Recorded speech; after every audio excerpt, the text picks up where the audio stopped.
Michael Burry, the investor who crushed it during the great financial crisis as well as the dot-com implosion, revealed that he now has a new big short. He was previously played by Christian Bale, and in this, looking at his holdings for the second quarter, he now has put options on the S&P 500 as well as the NASDAQ via QQQ, representing 2 million shares each that he is short. The notional value of these put options that he owns is $1.5 billion. So let me give you a little bit of context. He's very unlikely to be putting up dollar for dollar exposure here. Given that it's put options, it's probably closer to 10 cents on the dollar or 20 cents on the dollar. So he's probably putting up somewhere between, let's say, $75 million and $300 million to get some sort of exposure of, $1.5 billion against the market, roughly split half and half, more concentrated with the S&P 500 versus the NASDAQ. But if you were to have, let's say, the markets retest their lows from last year, going back, 20-30%, you would be looking at a huge windfall for Michael Burry and his investors to the tune of several $100 million on this investment that he's making, these put options that he's buying. And, for context, his stock portfolio in the last few quarters hasn't been that significant, ranging from $50 to $100 million. This does have some limitations because, it could just be seeing his U.S. holdings. He has alluded to buying cheaper foreign stocks, but you also get the impression that Michael Burry has been very cautious and not looking to deploy lots of capital. That said, in this video, we're going to talk about some of his latest stock purchases, going through an overview of, what's been going on with his portfolio beyond this new big short. Also talking about why is he doing this short in the first place. If you enjoy educational investment videos, please make a point of hitting that thumbs up, hit that subscribe button.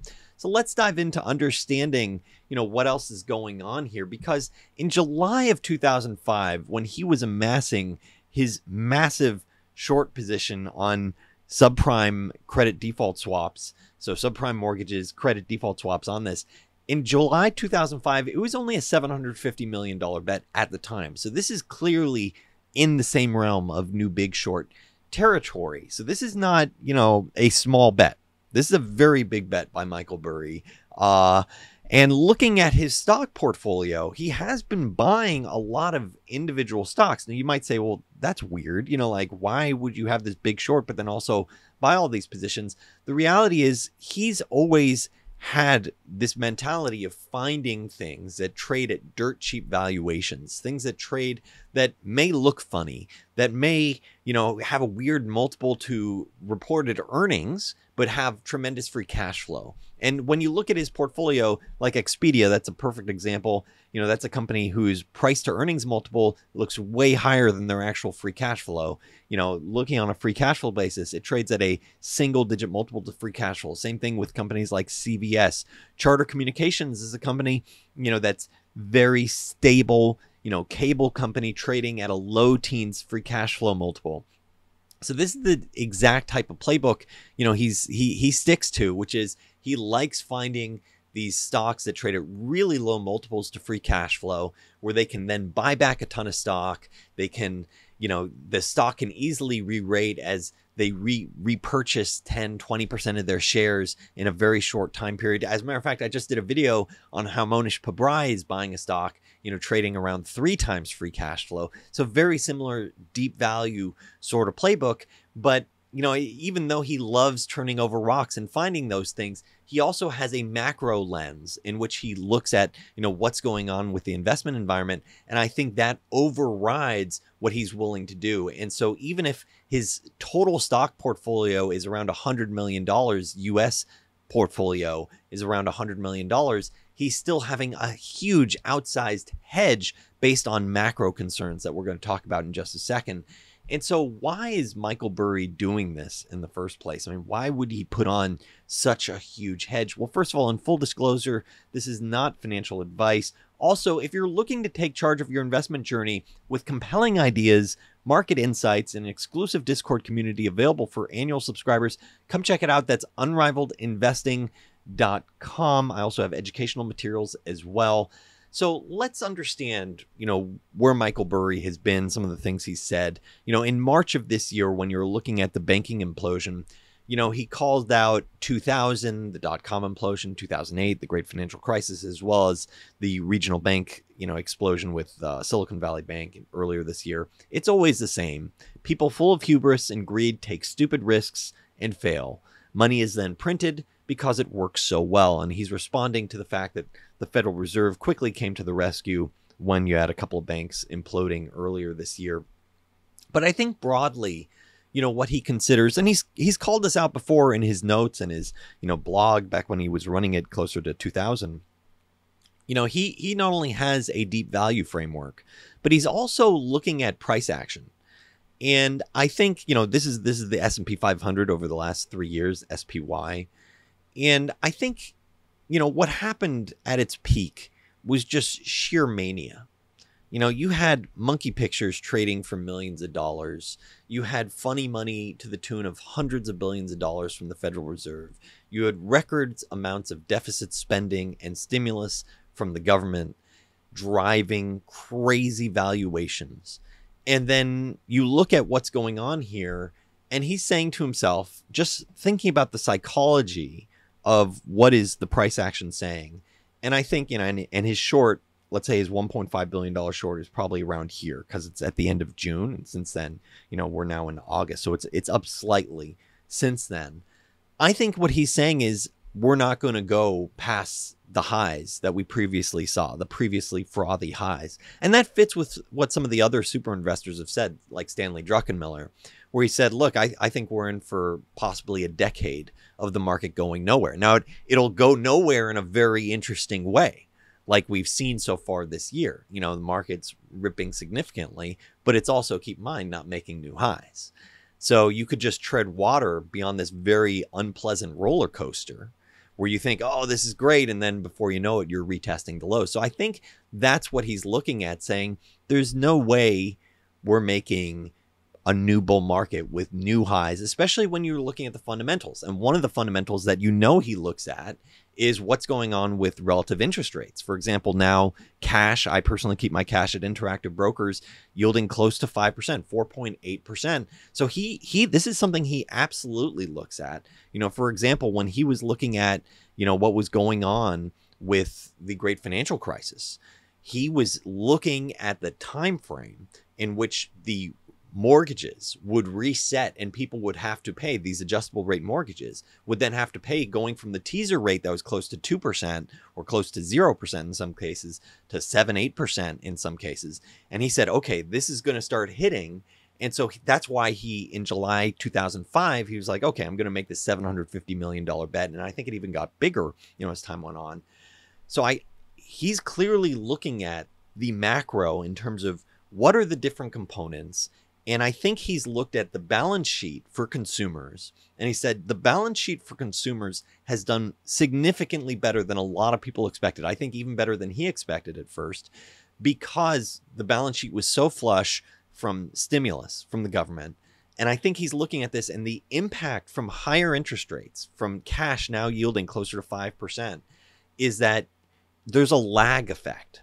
It takes time, just like he saw the interest rate increases during the great financial crisis and said, okay, there's going to be trouble, sometime in this quarter. He ultimately was early, just like I think he, was calling out, to sell with this market. And he also called out, look, I was wrong to sell, to say that. So clearly the timing, trying to exactly time the market, not something Michael Burry can do, getting it exactly right. But I think directionally, he's getting the broad forces correct, which is higher interest rates will have an impact on the economy. Sometimes there's a lag, and that's where a lot of people get thrown off, because it might be a 12, 18, 24-month lag between this huge increase in interest rates and when you start actually seeing the impact on the economy. So I think he's saying there's no way you're going to have a multi-year new bull market that passes the previous really frothy peaks when you have this environment of higher interest rates. Now, I think it is important to also recognize, look, I think he's a cautious guy. He's always looking around the corners, looking at, what can blow up, calling that out. I mean, hence even the Twitter profile, Cassandra. So I think it's important to recognize that there are just different investors out there. And you don't have to try to clone. You don't have to try to do exactly what he's doing. Personally, you know, what I've personally benefited from Michael Burry looking at his holdings is I love to see, you know, what are some of the free low multiples to free cash flow that he's buying, and to see, could I want to own it myself? And one example is a company called McKesson, and I called it out for my subscribers. This was over a year ago. I saw that he owned it. I had previously done some work on McKesson and some of their competitors and saw that they were trading at like 9 times free cash flow. Then I see Michael Burry's buying, and I go, okay, I want to refresh my notes. And so he buys and sells. He's a trader, you know, in terms of, oh, I'll buy, you know, this low free cash flow and then it's up 50% and I'm out. You don't have to do that. You have to figure out what's right for you. You know, I personally prefer to find things that I could sit and hold for years and years and years. You know, I still own a little bit of McKesson stock. It's up something like 100%, you know, since Michael Burry started buying it. And Michael Burry would have been better off sitting and holding it, you know, because, you know, it continued to appreciate. So I think every investor needs to figure out, you know, their own path. For me personally, it's looking at Michael Burry to say, okay, well, what have you found to be cheap? Is it still cheap? Is it something that is palatable with my own personal investment journey? I am overlaying his concerns with the macro, which I think are legit. You know, I think that there are real reasons to be concerned. Like I think, you know, when you see Michael Burry and Stanley Druckenmiller talk about, you know, effectively a market not going anywhere for years, and that's what he's betting on here with this $1.5 billion bet against the indices. You know, that's effectively saying it wouldn't surprise me if you retouch the lows from last year. And, you know, wait a second, we're looking at the S&P 500 trading around 20 times plus earnings, NASDAQ closer to 30 times. You know, is that really compelling when, once again, cash is yielding closer to 5%? It is a very different world than it used to be. I mean, we were in a decade plus of close to zero interest rates. We're in a new world now with real interest rates. And so I don't think that's really appropriately priced with some of these equity markets. So I do agree, you know, to an extent with Michael Burry on that. I'm not trying to time the market or anything like that. But for me personally, I play this in a couple of different ways. One of which is I want businesses that either have a lot of free cash flow or can buy back lots of stock. And that is very appealing to me, because if you have this broader macro concern and you say, hey, I think the market could go nowhere for years, or potentially a lot of downside risk, you know, in that scenario, you want the type of business that has the free cash flow, has the capacity to buy back lots of stocks. So that way your percentage of the pie, your part of the pie, is getting bigger even in tough times. Even when things are rough, you'd say, oh, well, that's great. You're rooting for the stock to go lower because the company's just going to buy back more shares. So that is something I'm definitely considering. Another aspect is that, you know, with 5%, you know, 4.8% at Interactive, the cash, see the link below, you know, it means that I'm less compelled to go like, oh, I need to buy something right now. I'm just going to wait for things to sell off, or wait for when I find prices that are really compelling, and then I buy. And so for me, that personally means setting a strict hurdle rate where I can say, oh, this is something where I can comfortably pencil out, let's say 15 to 30% annualized potential returns over time. And that's, you know, and look, every investor is different, and every investor is different based on where they are in their journey, their individual, you know, bank accounts. Like you look at Warren Buffett, you know, he previously was doing 30% hurdle rates clearly. And now, you know, managing 150 billion in cash on his balance sheet at Berkshire, you know, his hurdle rate's probably closer to 10% or 12%. And so every investor needs to figure out what's right for them. For me personally, you know, when I have my last slug of cash, I'm going to say, hey, I'm just going to keep raising that whole hurdle rate until it's just really compelling return. So I'm going to sit on cash, and I'm going to, you know, get paid to wait, you know, until it's just like, oh, I can't afford not to put it into the market just because, you know, the potential compounding rate is 20, 30% from here over 5 years. So you're talking about hundreds of percent upside. So those are the different, you know, aspects to consider. I'd absolutely welcome your feedback and thoughts. A lot of people don't like Michael Burry because he trades, you know, he buys and sells. You know, a lot of people don't like it because he's had this conservative, you know, calls in the past. You know, at one point he was, you know, dogging on Tesla, and then he got out of that short position as well.